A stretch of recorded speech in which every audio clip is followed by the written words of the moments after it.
여러분 밤새 안녕하셨습니까? 뉴스파이터 김영준입니다. 대한민국 국회는 어떤 곳인가요? 자산증식연구소? 아니면 억대 연봉과 수천만 원 보조비 인출기? 아니면 최고급 승용차의 주차장? 서민은 가만히 있어도 오르는 전세비 때문에 걱정이고 국회의원은 가만히 있어도 나오는 세비 때문에 걱정이 없는 곳. 국회의원은 팥쥐, 국민은 콩쥐입니까? 밑빠진 독에 계속 혈세를 부는 콩쥐 말입니다. 5월 9일 수요일입니다. 뉴스파이터 본격적으로 시작해 보도록 하겠습니다. 도와주실 네 분을 먼저 소개해드리겠습니다. 김광삼 변호사, 그리고 양지민 변호사, 정신과 전문의 최명기 원장, 그리고 MBN의 홍순빈 아나운서 이렇게 네 분과 함께합니다. 어서 오십시오. 네. 여러분과 함께하는 뉴스파이터 첫 번째 이야기부터 풀어보겠습니다. 어제 이 시간에도 전해드린 양주의 안타까운 폭발 사고 소식. 그런데요, 알고 봤더니 뭔가 이상한 곳이 있었습니다. 홍순빈 아나운서. 네, 지난 월요일에 경기도 양주시 농가 일대에서 LP가스 폭발 사고가 일어났었는데요.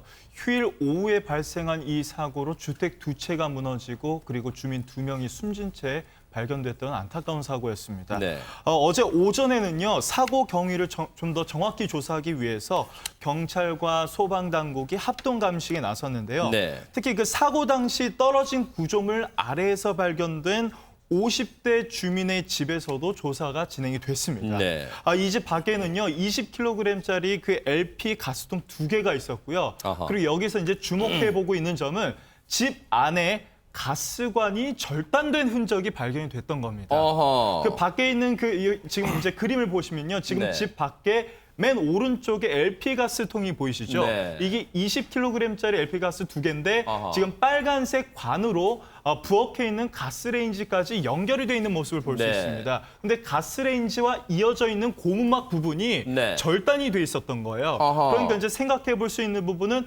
가스레인지에 불이 켜지는 순간 네. 그 흘러나오는 그 가스에 불이 붙어서 폭발로 이어졌을 수 있다. 뭐 아하. 이런 가능성까지 생각해 볼 수 있는 상황이 네. 된 겁니다. 어제 말씀드린 것처럼 어제 현장 합동 감식이 있었습니다. 어제 경찰과 소방당국 그리고 가스안전공사까지 인력이 모두 투입돼서 한 20명 넘게 현장에서 합동 감식을 했는데 애초에는 어제 안타까운 폭발 사고, 가스가 폭발한 그런 안타까운 사고인 줄 알았는데 현장에서 합동 감식을 해봤더니 조금 전 말씀드린 것처럼 이 가스가 연결돼서 주방으로 들어온 그 가스관이, 고무관이 잘린 흔적이 발견이 됐다. 그런데 김광삼 변호사님 어제 합동 감식을 보니까 가스통은 그대로 있었다. 지금 이건 어떤 걸 말해주는 걸까요? 가스통 자체는 그 폭발 안전 장치가 되어 있다는 거죠. 아하. 그러니까 원칙적으로 가스통에 문제가 있으면 가스통 자체가 폭발해야 하는 거 아니에요? 아하. 그럼 이것도 굉장히 유력이 굉장할 거예요. 네. 일반적으로 LPG 가스의 1kg이 TNT 한 300g 정도 해당이 된다고 합니다. 아. 그러면 이 엄청난 유력이 있는데 네. 지금 가스통 자체는 폭발하지 않았단 말이에요. 아하. 그러면 가스통에 문제가 없었고 그리고 가스가 그러면 가스통 밖에서 이제 새어나왔다 이렇게 유추할 수밖에 없는데 네. 이분 보면은 지금 이제 국가에서 감지를 하고 있습니다만 네.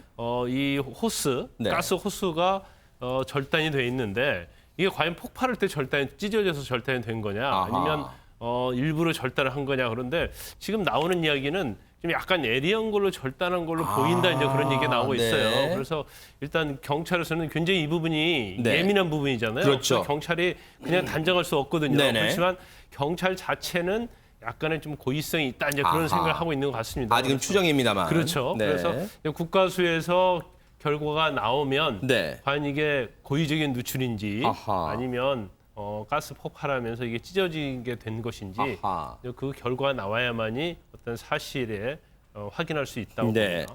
지금 이 가스관이 잘린 절단면은 국립과학수사연구원에 이 의뢰를 해서 정밀 감식을 진행을 하고 있습니다. 어제 합동 감식에서는요, 현장에서 뭔가 중요한 단서가 두 가지나 발견이 됐는데 얘기 들어보시고 이어가 보도록 하겠습니다. 잘렸는데 그게 고인지 아니면 폭발에 의해서 저기 한 건지 그거를 이제 감식하기 위해서 국가서에 가져간 거죠. 빨라야 한 달이라고 얘기하더라고요. 내용이 나와야 유서라고 추측을 할 수 있는데 지금 다 찢어져 가지고요. 붙이기가 지금 어려워요. 빠진 게 많아가지고. 그래서 지금 붙이고 있어요. 다만 남자 사체 옆에서 나온 거기 때문에 혹시 유서 아닌가 이렇게 추측인 거죠. 단어 한 글자도 없어요. 지금 들으신 것처럼 국립과학수사연구원의 정밀 감식을 의뢰한 상태지만 이 감식 결과도 나올 때까지는 한 달 정도의 시간이 예상이 된다고 합니다. 양 변호사님, 네. 경찰도 지금 조심스럽게 추정 단계입니다만 이 잘리면 어떻게 우리가 가정해 볼 수 있을까? 정말로 누가 고의로 훼손했을 가능성, 아직은 조심스러운 추정입니다만 그렇게 가능성을 또 볼 수 있을까요? 어떻게 봐야 될까요? 일단은 뭐 누군가가 고의로 잘랐다라고 한다면 네. 두 가지로 나눠볼 수 있을 것 같습니다. 아하. 첫 번째는 이제 사망한 피해자, 그 당사자가 직접 잘랐는지 아하. 아니면 어떠한 뭐 원한 관계에 있다라든지 타살의 그 혐의점이 있는지 이렇게 두 가지로 나눠서 볼 수가 있을 것 아하. 같은데요. 뭐 우선은 이거는 정밀 감식 결과 예리한 것으로 누군가가 잘랐다라는 것이 전제가 돼야 가능한 아하. 것이겠죠. 이제 네. 그렇다라고 한다면 사실은 가스관을 잘랐다는 것은 가스를 누출시켜서 어떠한 폭발과 연결을 시켜서 누군가를 상해하려고 했다, 사망케 하려고 했다라는 것이 사실 추정이 가능하잖아요. 네. 그렇다면 그 본인이 했느냐 아니면 남이 했느냐가 아하. 가장 쟁점이 될 텐데 사실 본인이 한 것으로 가능성이 높게 이제 파악이 될 수 있지 않을까라는 생각을 조심스럽게 해봅니다. 네. 왜냐하면 사실 가스 누출이 된다라고 한다면 이 LP가스 냄새가 굉장히 고약하기 때문에 아하. 초량만 누출이 된다라고 하더라도 본인이 딱 감지를 할 수가 있을 텐데 네. 이런 정도의 폭발이라고 한다면 LP가스가 상당량이 누출이 됐을 아. 것이고 그러면 사실은 피해자가 사망한 상황에서 그 본인이 알았다고 가정할 수밖에 없지 않느냐라는 아하. 좀 예상을 조심스럽게 해볼 수 있겠고요. 네. 만약에 일부 가능성이 있지만 본인이 사실 몰랐을 수도 있죠. 뭐 누출이 됐다라고 하더라도 그것을 감지하지 못하고 뭐 잠을 들었다든지 네. 그래서 사실은 몰랐다라고 한다면 경찰에서는 뭐 기존에 원한 관계가 누가 있었는지 아하. 아니면 타살을 할 만한 그런 그런 마음을 가질 수 있는 사람이 누가 있었는지를 하면서 이제 용의자를 좁혀나가는 그런 방식으로 수사를 하게 될 것으로 보입니다. 그러니까요. 만약 근데 이 부분이 경찰 수사가 쉽지만은 않을 것 같습니다. 왜냐하면 이 폭발로 이 LP 가스가 최초에 폭발했던 그 집 그리고 바로 인근 옆에 있던 그 집 두 채가 완전히 지금 부서진 상태라 외부 침입 흔적까지 밝혀내기란 그렇게 쉽지만은 않을 것 같습니다. 그런데 앞서 들으신 대로 현장에서는 합동 감식을 통해서 두 가지 중요한 흔적, 단서를 포착을 했는데 그 중에 하나가 잘린 가스관이었고 홍순빈 아나운서 두 네. 번째는 무엇인가요? 두 번째 단서는 종이 조각이었습니다. 네. 그 발견된 당시 그 숨진 주민이 발견된 당시 그 옆에요. 종이 조각이 하나가 있었습니다. 아하. 그런데요, 이게 지금 훼손 상태가 굉장히 심합니다. 네. 상당히 많이 찢어져 있는 상태고, 네. 그리고 이제 화재 진압 당시에 그 소방수, 그 물 때문에 네. 많이 젖어 있기 때문에 아. 그 종이 조각에 어떤 내용이 써져 있는지는 아직까지는 확인하기 힘든 상황이지만 네. 경찰 관계자는 현재까지는 조심스럽게 발견된 종이가 유서가 아닐까 추정을 하고 있는 상황입니다. 아. 하지만 아직까지는 국립과학수사연구원의 결과를 조금 더 기다려봐야 될 것 네. 같습니다. 그런데 여전히 조심스럽습니다. 경찰도요. 김광산 변호사님, 경찰도 추정만 할 뿐 이게 유서라고 단정할 수 없는 이유는 아무래도 이게 사망 사고가 있기 때문에 이걸 아직은 조심스럽게 얘기할 수밖에 없는 것 같습니다. 그 사실 저 종이 조각이 뭐냐에 따라서 내용이 뭐냐에 따라서 수사 방향이 완전 달라질 수 있는 아하, 거죠. 네. 그래서 지금 사실은 종이 조각을 다 이렇게 붙이기 어렵다고 그래요. 너무 훼손이 많이 돼서 또 물에 네네. 젖어 있어서. 근데 그 내용 중에서 만약에 유서라고 우리가 확실시되는 내용이 나온다고 하면 네. 결국은 우리가 본인이 극단적인 선택을 했다 이렇게 볼 수밖에 없는 거 아니겠어요? 네. 그러면 이제 수사 방향이 달라질 것이고 그런데 저 종이 조각을 검토를 해보니까 네. 유서가 아니었다고 한다면 네. 그건 분명히 이제 타살 가능성이 상당히 높아지는 거죠. 그래서 경찰 이제 수사 방향이 이제 타살 가능성으로 갈 수밖에 없는 거고. 근데 저 사고로 2명이나 사망이 그렇죠. 됐잖아요. 네. 그리고 그 어떤 그 과정에 보면 네. 굉장히 뭐 그 폭발의 위험, 그 굉장히 뭐 이게 만약에 타살로 된다면 네. 엄청나게 좀 극악무도하다고 볼 수 있는 거거든요. 그러네요. 그래서 저 종이 조각 자체가 내용이 어떻게 확인되느냐에 따라서 네. 경찰의 이제 수사 방향이 달라진다 이렇게 볼 수 있습니다. 지금 최명기 원장님, 경찰도 앞서 말씀드린 것처럼 상당히 지금 조심스럽습니다. 어제 합동 감식을 통해서 이 폭발이 일어난 그 집에서, 주택에서 2가지 단서, 잘린 가스관과 그리고 그 사망한 50대의 근처에서 그리고 이 찢긴 훼손된 종이 조각을 발견했는데 이 부분은 아직까지 단정하진 않고 있습니다. 경찰도 이게 유서라고 단정하지 않고 있는데 크기를 봤더니 달력의 한 반장 정도를 이 찢어서 찢긴 그런 크기라고 해요. 그런데 앞서도 말씀드렸지만 여기에 적힌 내용이 무엇인지는 훼손 상태가 너무 심해서 이것도 역시 국과수의 국립과학수사연구원의 정밀 감식이 나와봐야지 알 수 있을 것 같습니다. 그래서 아마 유서로 의심할 수도 있는 네. 그 종이에 대해서도 조사를 하겠지만 아마 경찰이 일단 가족들이랑 동료한테 이제 탐문을 갖다 하고 있을 것 같습니다. 네. 그래가지고 최근의 상황이 우리 이 비극적인 상황이 이분이 굉장히 뭐 우울했는지 네. 혹은 최근에 뭐 이렇게 본인이 굉장히 상심할 만한 어떤 다툼이 있었는지 이제 네. 그런 부분을 이제 할 거고요. 또 경제적인 상황이라든가 네.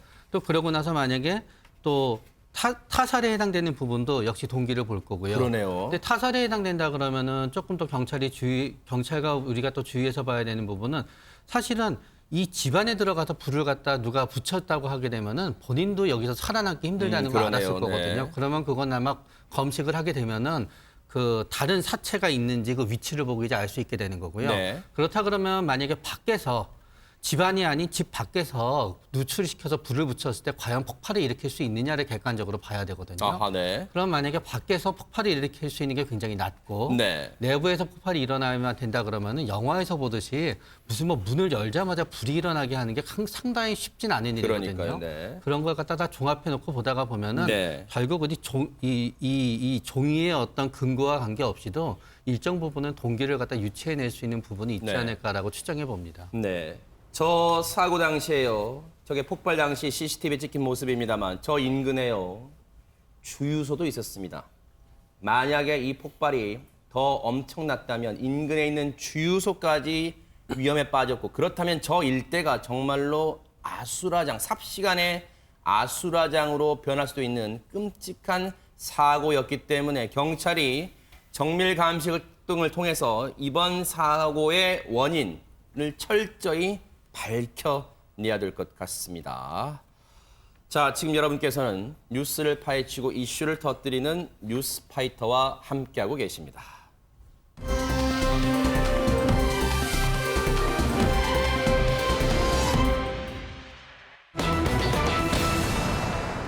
지난주였죠. 지난 4일 날 만기 출소했던 정호성 전 비서관. 그런데 어제 증인으로 재판정에 다시 섰습니다. 관련해서 먼저 어떤 일이 있었는지 얘기 들어보시고 이어가 보도록 하겠습니다. 증인 신문 일절 거부하셨는데 뭐 어떤 것 때문에 그러신지. 아휴, 제가 무슨 말을 할 수 있겠습니까? 마음이 아픕니다. 죄송합니다. 그 피고인에 대해서 박근혜 전 대통령이 다 몰랐을 거다, 깨끗한 사람이 없다 이렇게 말씀하셨는데 검찰 측에서 조사한 내용 외에 뭐 심경적으로 할 말 말씀 많으실 텐데 한마디만 좀 부탁드립니다.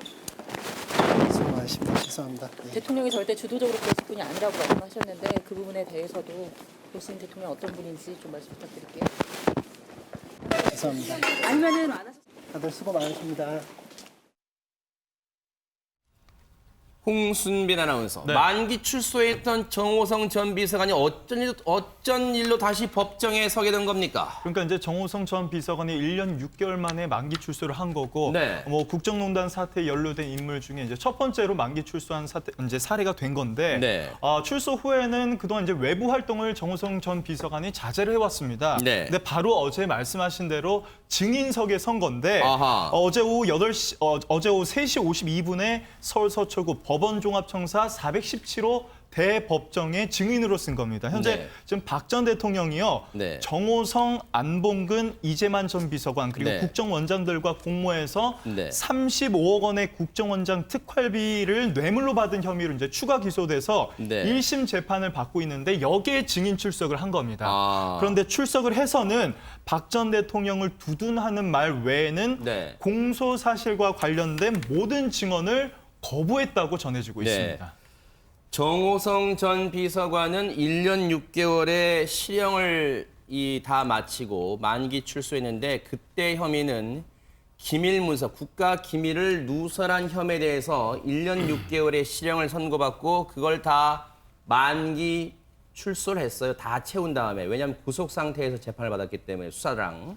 그래서 1년 6개월을 다 채우고 나왔는데 출소 나흘 만에 어제 박근혜 전 대통령의 국정원으로부터 특수활동비를 상납받은 혐의 관련해서 증인으로 법정에 다시 출석을 했습니다. 김광산 변호사님, 그런데 앞서 이제 기자들이 쭉 물어봤지만 별다른 얘기는 하지 않는 것 같아요, 지금. 그러니까 일단 증언을 이제 그러니까 증인 소환장이 오면 네. 안 나올 수도 있죠.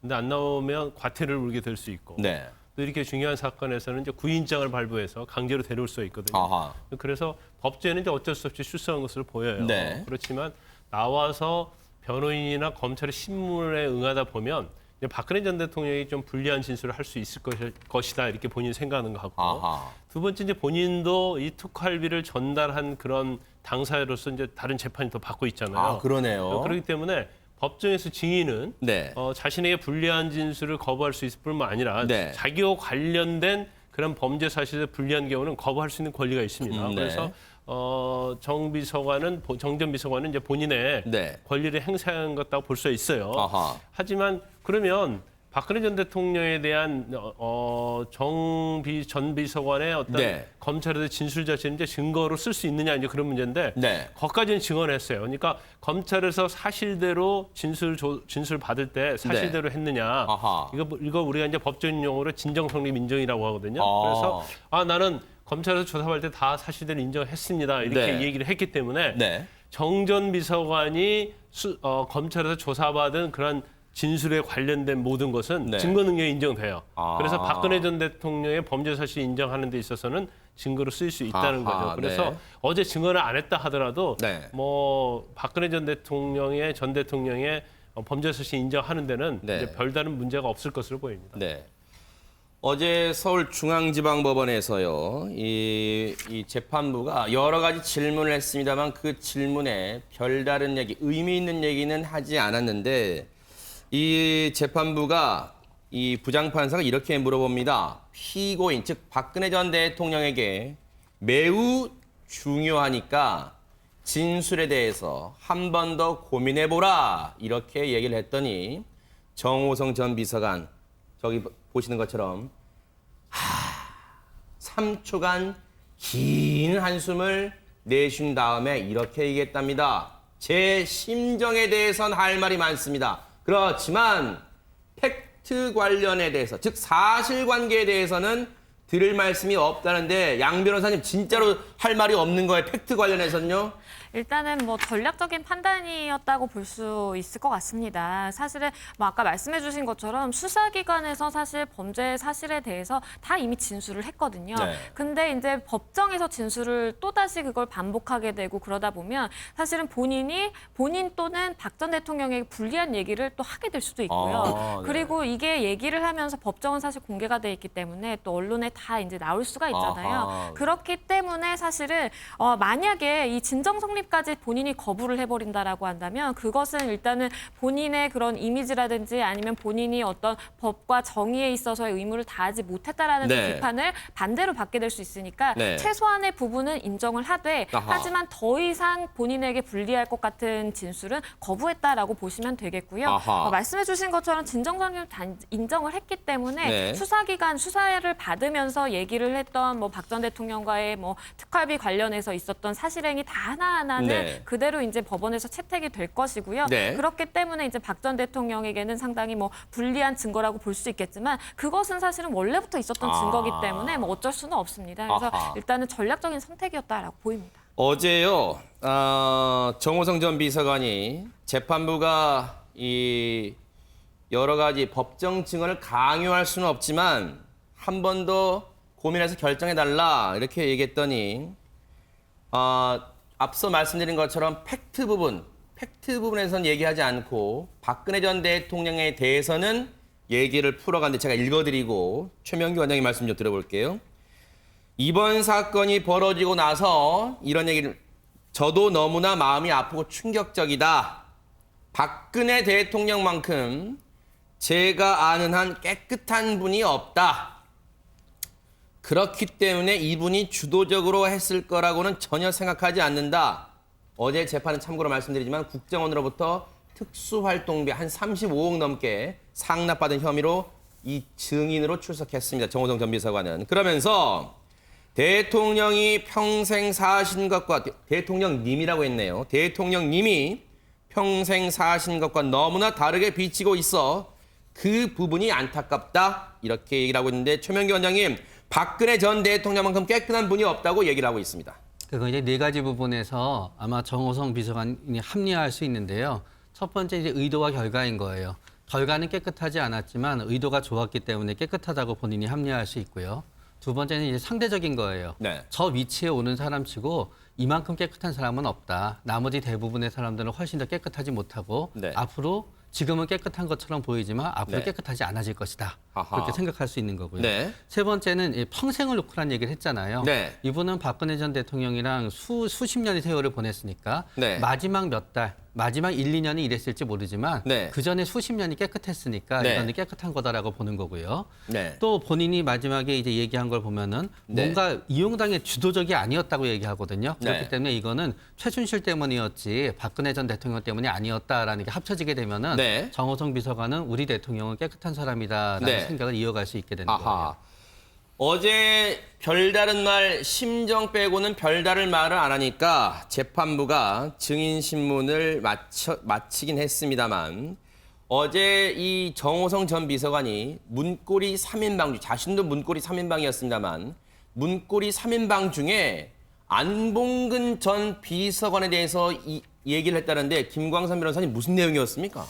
일단 뭐 연락을 해봤느냐 이제 기자 측에서 물어보니까 네. 전혀 연락을 해보지 않았다 이제 그런 취지로 얘기를 했고요. 네. 그다음에 이제 재판부에서 안봉근 전 비서관 같이 지금 특활비로 구속돼 있잖아요. 네. 거기에 대해서 증언하겠느냐 이런 취지로 물어봤던 것 같아요. 네. 그러니까 기회가 주어지면 이제 증언하겠다 이렇게 얘기했어요. 근데 네. 이제 단서를 다 달았죠. 기회가 주어지면이라는 아하, 거. 네. 그렇기 때문에 뭐 증언 안 할 수도 있는데 근데 안봉근 전 비서관과 관련된 부분은 뭐 증언할 수 있다고 봅니다. 왜냐하면 돈을 전달하는 입장이었잖아요. 아하. 그러니까 전달했다는 팩트는 나와 있는 거예요. 사실관계를 확실하기 때문에 그걸 증언한다고 해서 자기한테 불리한다든가 네. 안봉근 전 비서관한테도 불리한다 그것도 아니고 또 안봉근 전 비서관은 거의 그 돈 전달 부분에서는 본인이 다 인정을 했거든요. 네. 그렇기 때문에 안봉근 전 비서관이 뭐 전체적으로 정호성 전 비서관과 관련된 부분에 있어서 부인을 한다면 모르겠지만 네. 또 자백을 한다고 한다면 또 증언을 나올 필요가 없을 수도 있거든요. 네. 그래서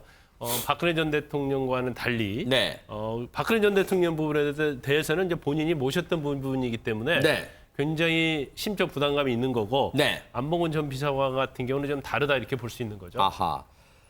여러분 혹시 기억나십니까? 안봉근 전 비서관은 기회가 있을 때마다 이 국회에 이 청문회에 나오라고 했을 때도 그리고 이 탄핵 심판이 있을 때도 헌법재판소가 나오라고 했을 때도 나가지 않았죠. 그때 그런 얘기를 했습니다. 미성년인 자녀의 교육상 좋지 않아서 나가지 못하겠다. 그런 이유를 여러 차례 밝혔는데 지금 저 모습을 보면 아이에게 부끄럽지 않을까 그런 생각도 해봅니다. 그런데 정호성 전 비서관 어제 증인으로 출석했는데 법정에서의 모습도 이 뭔가 두드러진 모습이 포착됐다면서요, 홍수민 아나운서. 네, 정호성 전 비서관은 어제 2시 45분쯤에 서울중앙지법에 도착했습니다. 네. 다 도착 당시에 뭐 표정이나 걸음걸이로 봤을 때는 뭐 분위기가 좀 여유가 있어 보였다, 뭐 밝아 보였다, 뭐 이런 얘기가 들리고 있고요. 네. 그다음에 3시 10분에 법정이 이제 본격적으로 들어섭니다. 네. 3시 25분에서 뭐 26분에 증인 신문이 시작됐으니까 한 10분에서 15분 정도 여유가 있었을 텐데 그 사이에 지난번에 피고인 신분으로 만났던 검사들과 웃으며 대화하는 여유로운 모습까지 보였다고 하고요. 네. 그리고 이번에는 이제 또 불구속 상태로 재판을 받는 거기 때문에 그 법정으로 가는 도중에 출입구를 잘못 찾는 어떤 해프닝까지 벌어지기도 했다고 네. 합니다. 양 변호사님, 어제 이 증인으로 출석한 정호성 전 비서관에 대해서 뭐 여러 가지 이제 언론들이 다양한 부분에 관점을 두고 뭐 기사를 쏟아내고 있습니다만 정호성 전 비서관에 대해서 재판부가 호칭을 정호성 씨라고 했다는데 이건 또 이유가 있습니까? 네, 이 부분에 대한 이제 기사 같은 경우에는 그만큼 정호성 전 비서관이 만기 출소한 부분에 조금 초점을 맞췄던 것 같습니다. 그러니까 재판부가 정호성 씨라고 얘기를 했고요. 그리고 검찰이나 이제 국선 변호인 측에서는 증인 이렇게 불렀다라고 하는데요. 사실 뭐 일반적입니다. 왜냐하면 증인 신분으로 지금 증언을 하러 온 네. 것이기 때문에 증인으로 부르면서 이제 뭐 증인 뭐 1번 질문 물어보겠습니다라고 하면서 이제 뭐 질문들을 쭉 이렇게 물어보는 게 증인 신문. 이고요. 피고인이라는 표현을 그럼 왜 안 썼느냐라고 한다면 아까 말씀드린 것처럼 만기 출소를 했고 이 재판부에 증인으로 출석해서 그런 것이다라고 보시면 되겠고 네. 특활비 관련해서 본인도 뭐 다른 재판부에서 그 재판을 받고 있다라고 얘기를 하지만 네. 본 재판부가 아니라 다른 재판부에서는 뭐 어떤 당사자의 지위일지 몰라도 여기서는 증인이었다라고 보시면 되겠습니다. 그렇게 볼 수 있겠군요. 어쨌든 이 부분에 대해서 증인 진술을 거부하고 있기 때문에 앞으로 또 이 부분이 어떻게 작용할지 뉴스파이터가 계속해서 추적해 보도록 하겠습니다. 여러분과 함께하는 뉴스파이터 이제 다음 얘기로 넘어가 보겠습니다. 자유한국당의 김성태 원내대표 폭행 사건 후속 얘기를 이어가 보도록 하겠습니다. 김광산 변호사님, 이 남성이 지금 변호인 접견을 거부하고 있다 이런 얘기가 들려요 지금. 사실 이제 아버지, 그러니까 이 네. 남성의 아버지가 글을 몇 번 올렸죠. 네네. 그렇죠. 이 정도 사안 가지고 내 아들을 구속하는 것 자체는 오히려 정치 권력이 국회가 갑질하는 거다. 이제 그런 식으로 얘기를 올리면서 아들의 어떤 구속의 부당성에 대해서 굉장히 많은 얘기를 했어요. 네. 많은 얘기를 했는데 지금 사실 그 폭행을 한 이 남성이 구속이 돼 있는데 아버지가 지금 모르겠어요. 지금 언론에 의하면 변호인을 2명이나 선임을 해줬다는 거예요. 그렇다면서요. 예. 그래서 변호인이 접견을 하는데 나는 변호인 필요 없다. 그러니까 변호인을 선임하기 전에도 변호사 필요 없다 그렇게 얘기했다는 거예요. 네. 그렇지만 아버지 입장에서는 이제 아들이기 때문에 변호인을 선임을 해줬는데 변호인 접견을 계속 거부하면서 내가 알아서 하겠다는 취지로 얘기한다는 거예요. 네. 그러면 이건 뭐 두 가지로 볼 수 있을 것 네. 같아요. 이제 첫 번째는 뭐 자포자기한 게 아니냐 이제 그런 생각을 할 수도 네. 있지만 그렇지 않으면 다른 하나는 네. 자기의 정당성. 네. 내가 이렇게 폭행한 것은 이유가 있고 일종의 자기의 어떤 범죄 행위에 대해서 이제 확신을 가지고 있는 거라고 볼 수 있는 거죠. 네. 그래서 내가 무슨 죄를 졌는데 변호사가 필요하느냐. 네. 이런 식으로 얘기할 가능성이 있고 생각할 네. 가능성이 있고 네. 또 한 가지 가능성은 뭐 이 정도 사안이면 변호사 네. 없이도 재판받고 나올 수 있다. 이런 생각을 하고 있는 것으로 보입니다. 근데 어쨌든 양 변호사님 지금 구속된 상태잖아요. 계속해서 경찰 수사를 받을 텐데 변호인의 조력이 없다면 좀 자신에게는 불리하지 않을까 이런 생각도 해봅니다. 그렇습니다. 근데 이 당사자 지금 구속된 이 사람 같은 경우에는 사실은 본인의 유불리에 대해서 깊게 생각하고 있지는 않은 것 같습니다. 왜냐하면 지금 체포 당할 때 이제 뭐 카메라 앞에서 쏟아냈던 발언들이라든지 아니면 구속영장이 발부된 이후에 구속되면서 이제 언론 앞에서 얘기했던 걸 보면 굉장히 떳떳한 태도를 보이고 있고 그리고 계속해서 얘기를 했었습니다. 나는 법원에서 법원에서 선고를 받게 되면 항소하지 않을 것이다. 나는 법원 결과에 승복하겠다라고 사실 얘기를 했거든요. 그렇기 때문에 아무리 본인의 이제 아버지가 변호인을 선임했다라고 하더라도 네. 그것을 거부하고 본인이 얘기했던 그 기조를 유지하고 있는 것으로 보이고요. 네. 이것은 사실 본인에게 굉장히 불리하죠. 아하. 양형에 있어서 어쨌든 유리한 위치에 있고자 한다라고 한다면 어느 정도의 반성하는 모습을 보이고 네. 내가 정말 계획했던 건 아닌데 우발적으로 너무 화가 나서 그랬다 네. 내지는 정말 반성한다라고 얘기를 해야 되는데 뭐 사실은 내가 폭행한 거에 대해서 떳떳하고 원래는 홍준표 대표를 폭행하려고 했던 것이고 이런 발언들은 본인에게 굉장히 불리하다라고 보입니다. 네. 지금 변호인의 조력권을 포기하고 있는 김성태 원내대표 폭행 남성 이 폭행범에 대한 얘기 좀 듣고 이어가 보도록 하겠습니다.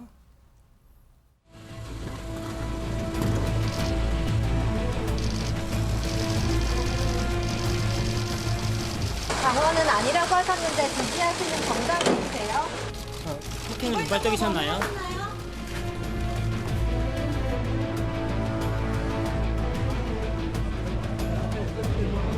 김성태 의원 왜 폭행하셨습니까?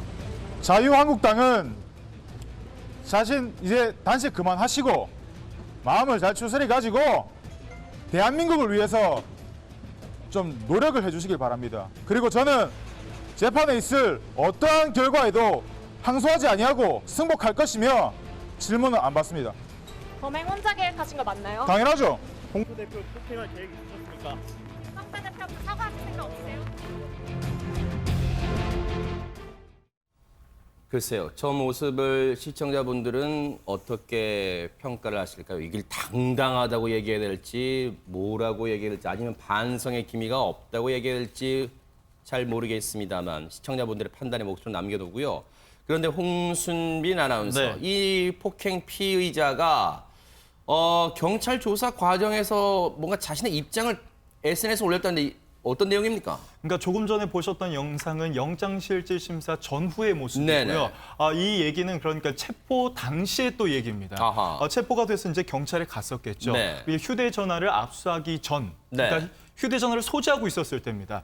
그때는 이미 이제 그 김성태 원내대표의 폭행 관련 그 속보 기사가 올라오고 있었을 때입니다. 네. 그런데 이 가해자가 이 기사를 확인을 한 것 같아요. 네. 어떤 기사였냐면 뭐 김성태 폭행 30대 남, 무직남, 모태솔로다, 횡설수설라는 제목의 기사가 올라왔고요. 네. 그 기사에는 가해자 김 씨가 자유한국당 지지자라고 밝혔다. 뭐 이런 내용까지 포함이 돼 있었는데 네. 이 가해자가 경찰 이제 조사 받기 전에 이걸 확인을 한 겁니다. 네. 그리고 나서 자신의 휴대전화로 직접 댓글을 남긴 건데 네. 이렇게 남겼습니다. 저는 누구누구입니다. 저는 자유한국당 지지자가 절대 아닙니다. 네. 저 지금 조사받고 있는 누구누구인데요. 원래는 목표가 홍준표 대표였는데 홍준표 대표를 찾지 못해서 단식하는 분 네. 김성태 원내대표를 대표로 이 대상을 바꿨습니다. 저는 문재인 대통령을 지지하고 제 스스로 한 행동입니다. 게다가 뭐 자유한국당이 한반도 평화를 가로막는다고 생각합니다. 라는 댓글을 해당 기사 밑에 남기게 된 겁니다. 이 댓글 작성 시간을 보니까요. 지금 저희가 보여드리고 있습니다만 지난 5일이었습니다. 5일 오후 4시 28분부터 오후 10시 47분, 그러니까 밤 10시 47분이에요. 이때는 저 김성태 원내대표에 대한 폭행이 일어났던 시각은 오후 2시가 조금 넘은 시각이었으니까 이때는 경찰에 이제 체포가 돼서 현장에 체포가 돼서 경찰서로 이 압송이 된 상태였습니다. 그런데 이때는 김 씨가 경찰 조사를 받고 있던 때예요. 4시 28분부터 밤 10시 47분까지는요. 시청자분들이 그런 생각하실 것 같아요. 김광삼 변호사님. 아니 경찰에 끌려간 사람이 현장에 체포돼서 끌려간 사람이 어떻게 휴대전화로 이걸 남길 수가 있지? 궁금해하실 것 같습니다. 일단 체포돼서요. 네. 이제 경찰 유치장에 이제 우리 입감시킨다고 그러잖아요. 이제 입감을 시켜야 되면 이제 소지품에 대해서는 다 영치를 하죠. 이게 의무적으로 제출하고 네. 그 경우에 따라서는 휴대폰 자체가 범죄에 쓰였다고 한다면 이거에 네. 대해서 압수를 하거든요. 네. 그런데 일반적으로 긴급 체포하든지 뭐 아니면 현행범으로 체포했잖아요. 체포해서 가서 조사를 받는 시간까지는 뭐 그 유치장에 입감을 했다든지 이제 그런 상황이 아니었기 때문에 네. 휴대폰 자체를 앞설 수가 없어요. 그러니까 만약에 가지고 있는 저 폭행범이 가지고 있는 휴대폰을 압수하려고 하면 임의로 제출을 해라. 네. 아니면 제출 않겠다고 하면 이제 압수를 해야 하거든요. 그런데 저 과정에 있어서는 뭐 조사 받아서 일단 혐의를 확정하는 절차에 있잖아요. 그렇기 때문에 저 폭행범이 휴대폰을 주지 않겠다고 하면 네. 그걸 강제로 뺏어올 수 있는 방법은 결국 영장밖에 없거든요. 네. 그렇기 때문에 경찰에서는 아마 조사받는 도중까지는 휴대폰을 소지하게 하고 네. 그 다음에 유치장에 입감시키면서 네. 아마 휴대폰을 임의로 제출받아서 네. 아마 영치를 했을 가능성이 크다고 봅니다. 앞서도 저희가 그 폭행 피의자에 대해서 그 피의자가 했던 말을 좀 들려드렸습니다만은 지금도 그 논란이 가라앉지 않고 있는 것 같아요. 최명규 원장님 보실 때는 이 남성이 지금 경찰도 이 남성의 정신 상태를 감정을 계속했고 뭐 건강보험공단으로부터 정신질환은 없는 것으로 뭐 그런 문건까지 전달받았어요. 최명규 원장님 보실 때는 지금 어떤 상태인가요, 이 남성이? 만약에 이 남성이 평소에도 이 폭행은 아니었지만 약간 충동적인 게 있었고 뭐 누구를 지지하든지 간에 자신의 삶에 있어서 정치가 굉장히 커다란 가치를 갖다 쭉 있었다 그러면 그거는 이 남성이 원래 살아오던 거에 연속성상에 있기 때문에 옆에서 보기에는 아무리 이상할지언정 이 남성의 입장에서는 일관된 점이 있는 거예요. 그러나 만약에 이 남성이 그 아버지의 주장대로 평소에 전혀 정치에 관심이 없었고 전혀 누구를 때릴 만한 사람이 아니었는데 두세 달 전부터 갑자기 이 남성이 변했다 그러면은 그거는 이 남성이 어떤 일관된 행동의 패턴으로는 볼 수 없기 때문에 네. 이 모든 행위가 이 남성의 자유의지에 의해서라기보다는 네. 다른 어떤 심리적 요인에 의해서라고 볼 수 있는 가능성이 이제 높아지게 되는 거죠. 네. 지금 이 남성은 지금 구속이 된 상태입니다. 지금 자신의 이 신체가 자유롭지 못하죠. 구속된 상태라서. 그러다 보니까 이 남성의 이 폭행 피의자의 아버지라는 분이 계속해서 언론 인터뷰 등을 통해서 심경을 대신 전하고 있는데 홍순빈 아나운서 어떤 내용들을 말하고 있어요? 네, 이 아버지는 그러니까 영장실질심사 전에도 네. 아들의 선처를 호소하는 글을 뭐 인터넷에 올리기도 했는데 네. 그에 이어서 한 이제 인터뷰까지 언론 인터뷰까지 한 이제 네. 사실이 확인되고 있습니다. 이 남성을 두고 뭐 야당의 정치 테러다 뭐 이런 얘기가 나오고 있는데 이에 대해서 질문을 해보니까 야당의 정치 테러요? 저도 아들도 이번 대선 때 문재인 대통령 뽑지 않았습니다. 그리고 정말 배우가 있었다면 아들이 구속되게 놔뒀을까요? 우리 아들은 오래 취업난에 고생하다가 통일로 인한 일자리에 희망을 가진 청년일 뿐 남북 정상회담을 정치쇼라고 한 홍준표 대표의 실망해서 저지른 일입니다. 라면서 정치 테러 아니다라고 얘기를 하는 대목입니다. 이 부분은요. 정치 테러는 아니래요. 그러면서 얘기를 좀 제가 이어가 볼게요. 이 아들이 텔레마케터 그리고 피자 배달부 등 단기 직종을 전전하면서 취업난 속에서 오랜 시간 고통을 겪었대요. 취업하려고 열심히 노력했나 봐요. 이후 포크레인 면허증을 땄대요. 그래서 이번에 추진된 남북 정상회담 보면서 크게 기뻐하며 기대했대요. 왜? 북한에 지하 자원이 많아서 포크레인 딴 자격증 가지고 일자리 구할 수 있겠구나. 이런 얘기를 나눴대요. 아버지와 아들 간에. 그래서 아들이 메신저 프로필 사진을 평소 좋아하던 연예인 내서 그 연예인도 바꾸고 문재인 대통령과 김정은 위원장이 악수하는 사진으로 바꿔놓을 만큼 남북 정상회담을 굉장히 지지했다.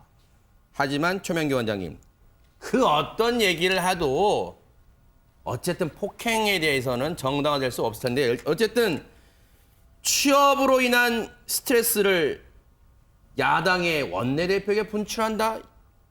지금 이렇게 해석을 해야 됩니까? 어떻게 봐야 돼요? 심리 용어 중에 이렇게 사고의 비약이라는 게 있어요. 네. 영어로 플라이트 오브 아이디어라고 하는데요.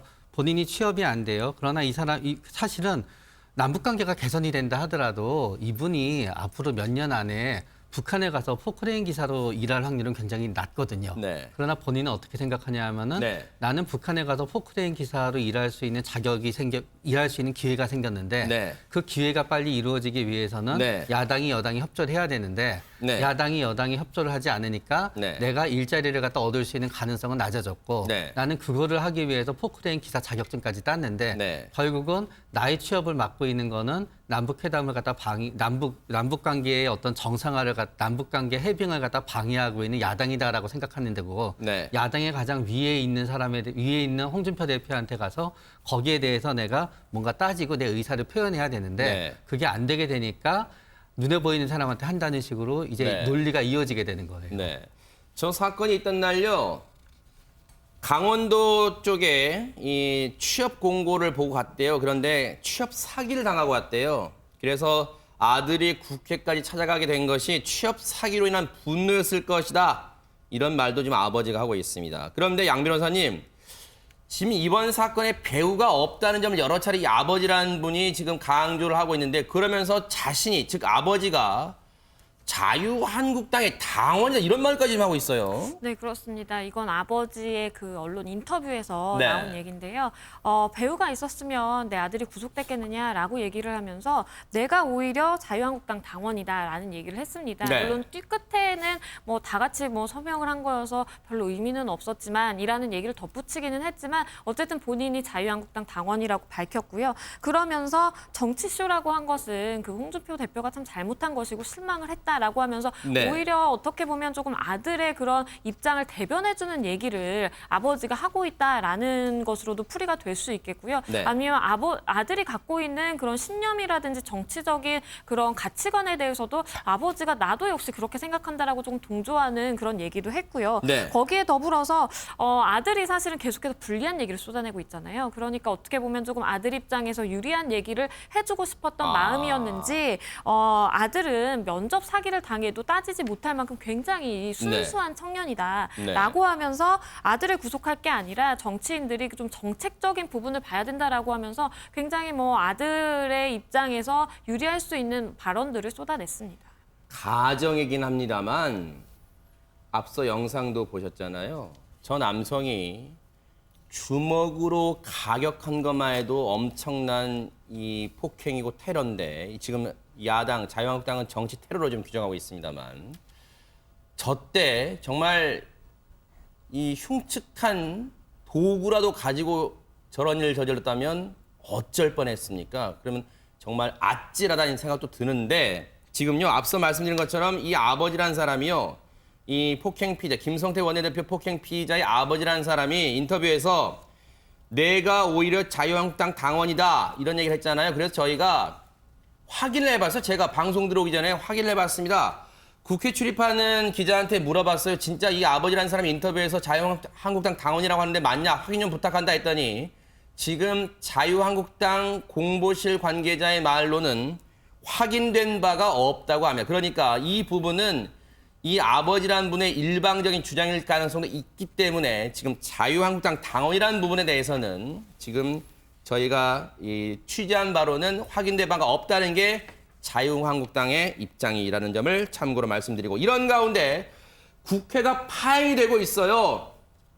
그러다 보니까 김광삼 변호사님 네. 시청자분들 보실 때는 국회 뭐 하는 거야? 하실 수도 있을 것 같습니다. 지금 국회가 지난 3월 임시국회 때만 해도 네. GM 사태 때문에 굉장히 대립을 했어요. 그러네요. 그리고 겨우 아무것도 하지 않다가 임시국회 마지막 날 쟁점이 없는 법안, 이 네. 여야 쟁점 없는 법안 70건을 그날 하루 아주 신속하게 맞아요. 처리를 무더기 했어요. 처리했잖아요. 예, 예. 네. 그때는 약간 비난이 많이 있었죠. 그랬죠. 근데 4월 임시국회 때를 보니까 그때는 또 방송법과 드루킹 댓글 조작으로 한 달 동안 허송세월을 보냈고. 그랬네요. 지금 5월에 아닙니까? 네. 5월 임시국회 때 지금 드루킹과 관련된 특검 그리고 추경, 네. 판문점 선언에 대한 비준 이걸 놓고 여야가 대립되면서 네. 지금 계속 국회가 하는 일이 없는 거예요. 네. 그리고 그걸 아마 국민 세금을 가지고 따져보니까 네. 지난 3월부터 현재까지 금액으로 따지니까 아까 무제한운전 법안 네. 통과시킨 거 딱 한 차례 있잖아요. 아. 그런데 의원들이 개인적으로 받아간 돈이 2,320만 원이에요. 설마요? 진짜예요? 아, 정말이에요. 어허. 그리고 5월 국회가 만약 정상되지 않으면 네. 총 받아간 돈이 3천만 원이 넘어요. 아. 그래서 이건 이제 국회의원 전체를 보면 이제 100억 원이 넘는데 아하. 그 국회의원이 본인이 받아가는 세비 말고도 네. 또 여러 보좌관 9명 정도 두고 있잖아요. 네. 이것까지 합치면 정말 몇백억이 될 수 있는 하하. 그런 상황이죠. 그래서 네. 여기서 이제 국민이 굉장히 분노하고 있는 거죠. 네. 어제 우리 정치부의 김종민 기자도 그 리포트로 전해드린 바가 있습니다만 제가 그래서 김종민 기자한테 야 어떻게 2,320만 나오니 한번 알려줘라고 해서 제가 알아갖고 왔어요. 공부를 해가지고 왔습니다. 한 달 급여가요 국회의원 즉 국회의원들은 월급이라 하지 않고 세비라고 부른다네요. 무슨 이유로 세비라는 표현을 쓴지 모르겠습니다만 어쨌든 한 달 월급이요 1,149만 원이래요. 근데 여기에다 끝나는 게 아니라 94만 원을 특수활동비 명목으로 또 별도로 챙긴대요. 그러니까 합치면 얼마예요? 1,200만 원 돈이 넘는 거예요. 이게 한 달에 받아간 돈이 개인별로 1,200만 원 넘게 받아갑니다. 한 달에요. 그런데 지금 국회의원이 몇 명입니까? 이번에 뭐 이 의원직 상실한 의원들 빼고 이번에 6.13 지방선거 때 그 부분은 보궐선거가 이루어지잖아요. 그러니까 그 지역은 빼고 293명의 국회의원이 있어요, 지금. 그러니까 합치면 얼마예요? 곱하면 거의 앞서 말씀드렸죠. 100억에 가까운 돈. 100억에 가까운 돈이 지금 석 달 사이에 국민의 혈세가 빠져나간다. 지금 그 말씀을 저희가 드리고 있는 겁니다. 이게 홍수미라면서 이게 다 누구 돈이에요, 이게? 그러니까 이게 뭐 세비라고 불리는 이제 다 나라 돈이 이제 나가고 있는 거죠. 네. 그러다 보니까 이 국회의원에 대한 그 불만을 드러내는 글들도 청와대 게시판에 빗발치고 있는데 네. 관련해서 뭐 대표 글을 한번 살펴보면 이게 불만 갖고 약해요, 표현이. 분노죠, 분노. 네. 그럼 분노로 저도 함께 표현을 네. 한번 해보도록 하겠습니다. 파행을 거듭하고 있는 20대 대한민국 국회의원 세비 지급을 금지하는 가처분 신청을 청원합니다. 네. 라는 글이 올라왔고요. 네. 27,330명 정도가 지금 참여를 하고 있는 상황입니다. 네. 조금 더 세세하게 이 내용을 보면 네. 요즘 대기업이나 뭐 기업들도 일 안 하면 돈 안 준다. 네. 무노동 무임금 원칙 지키고 있는데 왜 국회의원들은 파업을 하고 있는데도 돈을 받냐 뭐 이렇게 얘기를 하고 있는 거고요. 네. 나는 이들의 월급 세비 지급을 금지해 줄 것을 청원한다 뭐 이렇게 네. 돼 있고 국회의원들 계속 파업하려면 세비 돌려놓고 파업해라 뭐 이런 세부 내용이 포함된 글이 지금 많은 동참을 얻고 있습니다. 앞서 국회의원만 월급 받잖아요. 짚어봤잖아요. 국회의원 1,200만 원 돈 받아가잖아요, 한 달에. 근데 어디 국회의원 뿐이겠습니까? 국회의원이 놀면 그 밑에 보좌관들로 별로 할 일 없잖아요. 보좌 지금 8명까지 둘 수 있어요. 그러면 한 의원실에서 대체 얼마의 혈세가 빠져나가는 거예요, 김광삼 변호사님, 대체. 그래서 이제 세비를 반납해야 한다는 그런 얘기 많이 나오고 있죠. 아하. 그래서 이제 정세균 국회의장이 네. 이제 본인부터 여야 협상 타결 안 되면 4월 세비 내가 반납하겠다 이런 아하. 취지로 얘기를 했어요. 그래서 아마 제가 볼 때는 이제 조만간 타협은 될 것 같이 보입니다. 왜냐하면 너무나 네. 많이 놀았잖아요. 이게 그렇죠, 네. 그냥 국민들의 어떤 분노도 굉장하고 여야 입장에서 보면 이제는 이제 더 이상 네. 이렇게 갈 수는 없을 것으로 보여요. 그런데 네. 그 전에도요. 뭐 정세균 국회의장을 얘기하는 게 아니고 세비 반납하겠다고 수없이 많이 국회의원들이 얘기한 적이 있습니다. 그런데 제 기억으로는 세비 반납한 적 없어요. 아하. 말은 그 당시에 문제가 되면 세비 그러니까요. 반납하겠다고 했는데 네. 약속을 지킨 적이 거의 없다고 봐요. 네. 그렇지만 물론 세비 반납 자체도 중요하지만 가장 중요한 것은 국회를 정상화하는 게 중요하지 않겠어요. 네. 특히 이제 청년 실업과 관련된 뭐 추경 예산이랄지 네. 아니면 어떤 법안 자체 법안이 통과되길 기다리는 국민들이 굉장히 많아요. 뭐 네. 기업도 있고 아니면 노동자도 있고 그렇기 때문에 이런 법안에 대해서도 어차피 통과시킬 법안이라면 이제 빨리빨리 국회가 좀 신속하게 하면서 대립은 대립이고 네. 어차피 국회로 다 돌아와야지 않나 싶습니다. 정세균 국회의장이 순방도 전격 취소하고 지금 국회 정상화에 힘쏟고 있으니까 오늘 중으로라도 기쁜 소식이 들릴지 한번 지켜보도록 하겠습니다. 여러분과 함께한 뉴스파이터 이제 다음 얘기로 넘어가 보도록 하겠습니다. 광주 집단 폭행 사건 후속 얘기를 해보도록 하겠습니다. 이 피해자, 실명 위기에 처한 이 피해자가 그런데 피의자가 될 수 있다는 보도가 나와서 지금 주목이 되고 있습니다. 홍수민 아나운서. 그렇습니다. 이 30대 피해자는 지난주까지만 해도 몸을 제대로 가누지 못할 정도로 상태가 안 좋았었습니다. 그런데 지금 시간이 지나면서 뭐 어느 정도 몸을 움직일 수 있고 말까지 할 수 있는 상태까지 됐다고 하는데, 그런데 이 30대 남성이요, 지금 공동상해 혐의로 입건돼서 조사를 받고 있다고 합니다. 아하. 그러니까 한마디로 일방적인 피해가 아닐 가능성도 있다고 경찰이 본 건데요. 네. 경찰이 CCTV를 분석해 보니까 네. 집단 폭행을 당했다고 알려진 이 남성이 다른 일행들에게 폭행을 가한 부분을 확인했다고 지금 이제 확인을 한 겁니다. 네. 그래서 다만 이제 이 부분이 뭐 정당 방위인지 아닌지 이거는 조금 더 확인이 필요해 부분이지만 그런 가능성도 지금 배제하지 않고 있는 상황입니다. 지금 김광산 변호사님, 공동상해 혐의로 입건이 됐다. 공동상해라는 게 대체 뭡니까? 공동사회는 이제 여러 명이 상대방을 제압을 해서 아하. 상처를 입게 한 것이 공동상해죠. 아. 그런데 이 부분이 사실 이제 우리나라의 정당방위, 형법에 규정하고 있는 정당방위는 현재 어떤 부당한 침해가 있어야 돼요. 그러면 나를 어떻게 때리려고 하면 부당한 침해죠. 네. 그런데 또 한 가지 요건이 뭐냐면 방위를 목적이에요. 그러니까 상대방에서 공격하면 네. 사실 정당방위 인정이 안 되거든요. 네. 그런데 사실 지금 이 사건을 보면 네. 피해자 측이 한 5명, 상대방이 7명 뭐 네. 이런 식으로 돼 있잖아요. 네. 그래서 자기 친구가 맞고 있으니까 달려들어서 때리는 사람을 그냥 말리기만 했으면 네. 상관이 없고 네. 또 말리는 과정에서 뭐 멱살을 잡았다든지 그러면 상관이 없는데 네. 자기 친구를 때리고 있는 그 가해자를 가서 제압을 하면서 폭행을 가하면 이건 정당방위 인정되기 굉장히 어려워요. 네. 그래서 이 부분에서 아마 그러면 지금 피해자 쪽에서 엄청나게 중상해를 입고 네. 피해를 많이 당했는데도 이게 정당방위가 인정이 안 된다는 것은 문제가 있지 않느냐 그런 인식을 가질 수 있을 것 같습니다. 네. 하지만 우리가 전에도 자기 집에 온 도둑을 잡아서 네. 때려서 결과적으로 사망을 한 사례가 있었는데 거기서 살인죄를 인정했잖아요. 이제 그런 것처럼 한국의 이제 정당방위 요건이 굉장히 엄격하다. 네. 그렇지만 중요한 부분은 이제 방위를 위한 어떤 행위가 돼야지 상대방을 공격하는 행위가 되면 정당방위로 인정되기가 쉽지 않다. 이 점을 네. 아셔야 합니다. 지금 그러니까 일방적으로 피해를 당한 걸로 지금 보도가 됐던 실명 위기의 이 30대 남성이 경찰이 조사를 진행하는 과정에서 보니까 이 남성도 애초에 상대 측 일행을 폭행한 게 지금 CCTV상으로 드러나고 있다는 게 경찰의 얘기인데, 일단 홍수민 아나운서, 대체 애초에 어떤 과정이 있었던 거예요? 한번 짚어볼까요? 그러니까 지난번에 보셨던 그 풀반 영상은 네. 한 시민이 그것을 목격하고 휴대전화로 찍었기 때문에 네. 그 전 상황을 알 수 없었고 경찰이 이제 CCTV를 하나하나 확인을 하고 있었던 겁니다. 네. 먼저 그러면 그 정말 사건의 발단이 된 영상이 있는데 그걸 이제 한번 보면서 한번 짚어보도록 하겠습니다. 네. 바로 이 모습인데요.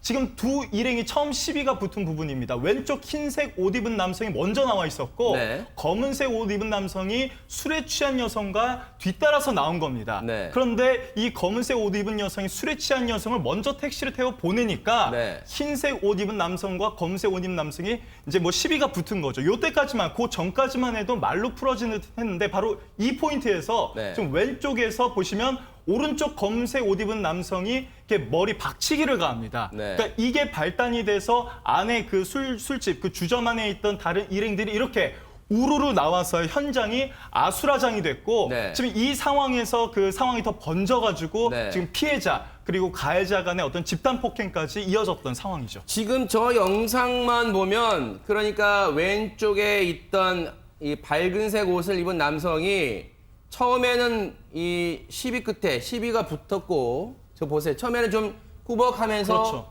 미안하다고 어떤 그런 제스처를 한 것 같아요. 그런데 여기서 이 부분에서 이제 폭행을 애초에 당하는군요. 여기서 보면 양 변호사님. 네, 그렇습니다. 네. 그러니까 먼저 이 이제 피해자 측 무리의 친구죠. 근데 네. 이 피해자의 친구가 먼저 그 폭행을 시작했던 건 아닌 걸로 보이고요. 네. 하얀색 옷 입은 여성을 이제 택시에 태워 보내려고 했던 저 검은색 옷을 입은 그 네. 남성이 먼저 이렇게 물리력을 행사하는 것이 지금 CCTV 상에 보입니다. 그래서 네. 뭐 저 부분은 당연히 지금 뭐 어떤 법조를 적용해야 되느냐 말이 많지만 어쨌든 네. 처벌받는 것은 100% 확실하다라고 볼 수가 있겠는데 네. 사실 문제는 이제 정당방위 인정 여부겠죠. 그래서 그 부분에 대해서는 사실 법리적인 부분과 그리고 국민들이 보는 그 법감정과는 조금 괴리가 있는 것 같아요. 네. 왜냐하면 국민들이 보기에는 아니 사람이 맞아서 저렇게 실명 위기까지 처했는데 네. 그러면 가만히 맞고 있으라는 것이냐, 어쩔 수 없이 물리력을 행사할 수 있는 거 아니냐, 네. 이건 정당방위로 봐야 된다라는 시각이 네. 반면에